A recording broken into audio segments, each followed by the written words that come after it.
Kai ku dakata.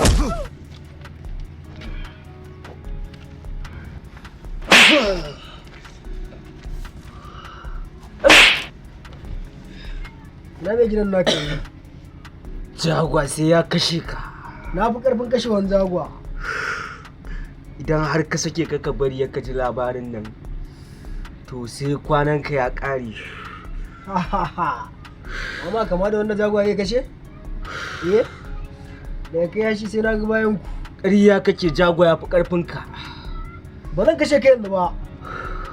Sai na haɗa ka ga jagwa. Da kai yashi zan kawo ƙarshen ku. Kayi kuskure. Idan har ka sake jagwa ya san da wannan labarin, daga kai har yaran ka ba zai barka da rai ba. Ƙarya ne. Ba zan kashe kai yanzu ba. Kayi kuskure.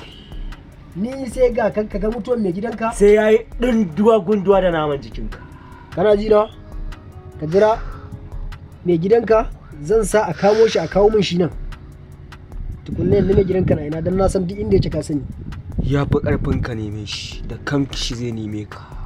Ni idan mutum zai neme ni ba zai taɓa haɗuwa da ni ba, amma ni in zan neme shi dole zan sa a nemo shi. Kuma sai ya kashe ka. Ni ban yi kama da wanda mai gidanka zai kashe ba. Ƙarya ne, mai gida na ya fi ƙarfin ka kuma sai ya kashe ka. Ƙarya.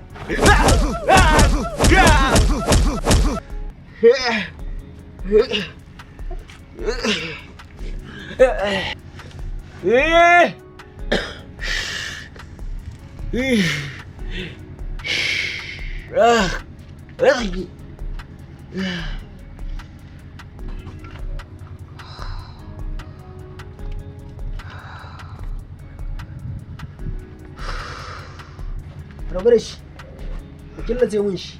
An gama uga. Inda mai gidan shi yake, na san zai kira shi, za mu da ciwon shi. An gama mai gida. Sai ya kashe ka. Rufe ma mutane baki.